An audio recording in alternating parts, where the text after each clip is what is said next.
Number 3. The creepy couch seller. I'm a 22-year-old looking for deals. A month ago, I was browsing Craigslist for a couch for my new apartment. I found what seemed like a great deal, with pictures showing the couch in excellent shape.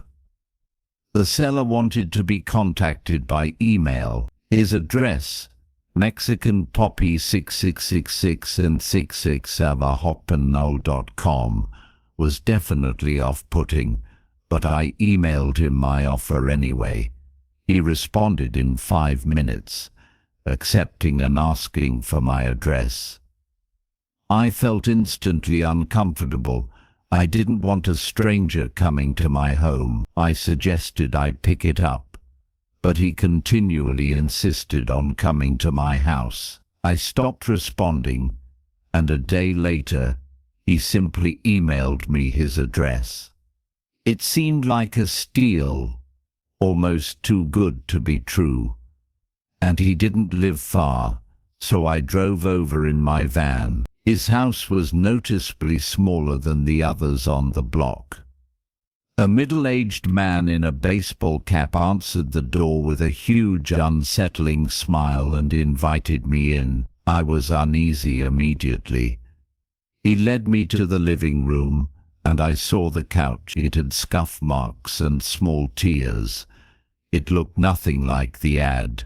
When I commented on it, he just smiled and offered to lower the price. I told him I wasn't interested, and that's when things turned creepy. As I was leaving, he put his hand on my shoulder and offered to give me the couch for free if I was willing to quote-unquote give something to him. I gasped in disgust and scrambled back to my car, driving away fast without even looking out the window.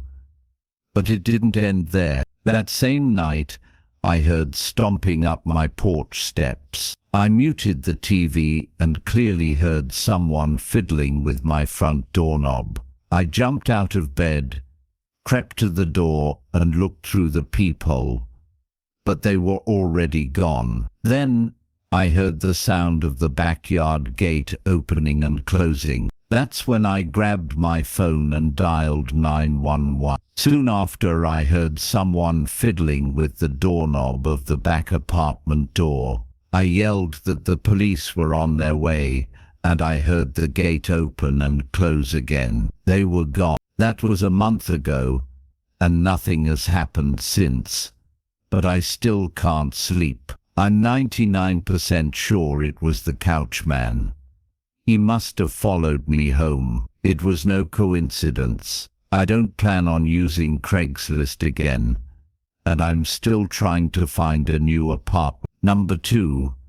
Bob's taxidermy horror. I was looking to buy a car for my son's 18th birthday. All the typical car websites were overpriced, so Craigslist was the only place to find a real deal. About a week in, I found a '03 Toyota Camry with 67,000 miles, no accidents, and good condition for only $3,000. It seemed like an absolute steal for a reliable, low-mileage car. The seller lived about 10 miles away. I called to set up a time to check it out. The man, who introduced himself as Bob, sounded normal and assured me there were no problems with the car. I brought the $3,500 in cash, planning to haggle a bit.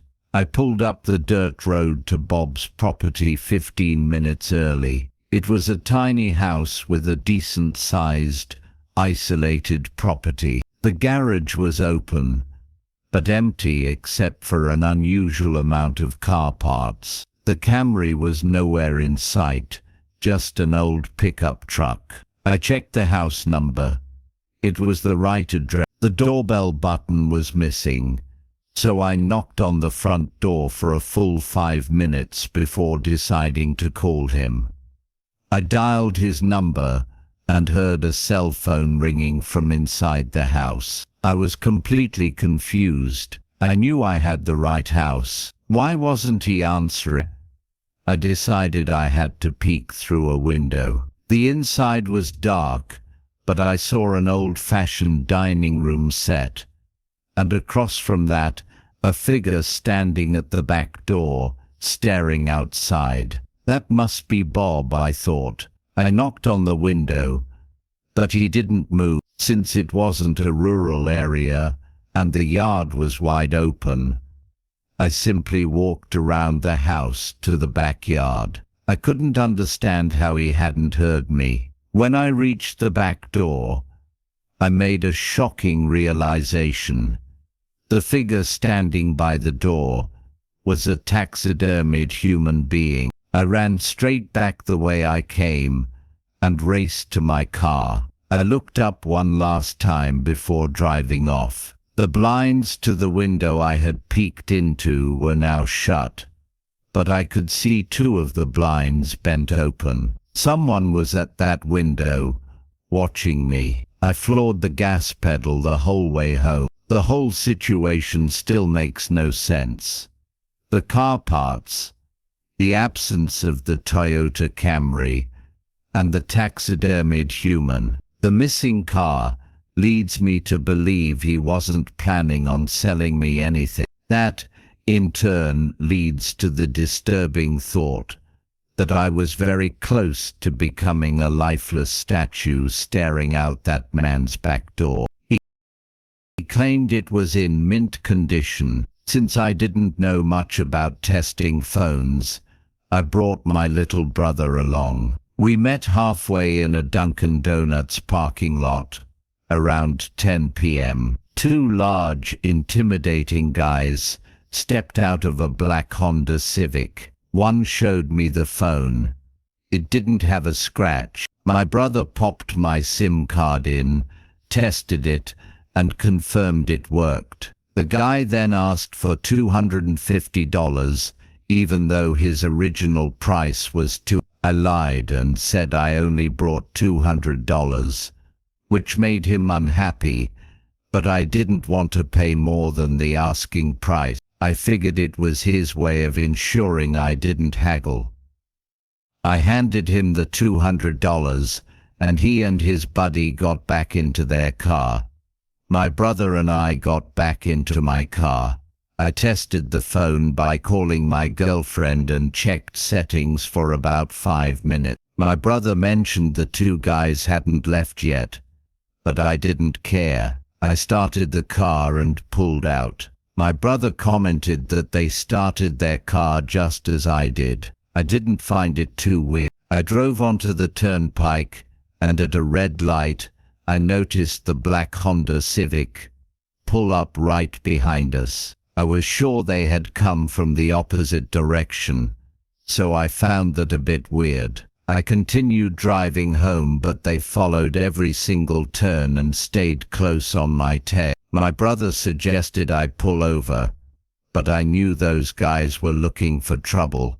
It got to the point where I was driving dangerously, trying to lose them. If they needed something, they would have called or honked. At an intersection, the light had just turned red, and I took a risky move. I floored it across the intersection before any cars could begin to pass. My brother yelled, calling me crazy, but it worked. They didn't follow. We got home after the extra long drive, my heart still racing, but I was happy to have a working phone at a great price. Later that night, I was setting up the phone while my parents and brother were asleep. The sound of two car doors slamming shut outside interrupted me. I looked out my window, and my heart stopped. The black Honda Civic was parked across the street. I could only assume the two guys were already approaching our front door. I immediately woke up my dad and quickly explained everything. He grabbed a baseball bat and crouched behind the front door. A loud knock came. My dad screamed at them to go away. One of the guys claimed to have a gun and threatened to shoot the lock off. My dad told me to call our friend Joe, who is a police officer and lives 2 doors down. I called Joe. He said he would be right over and told us to stay hidden. Then came the part that still scares me.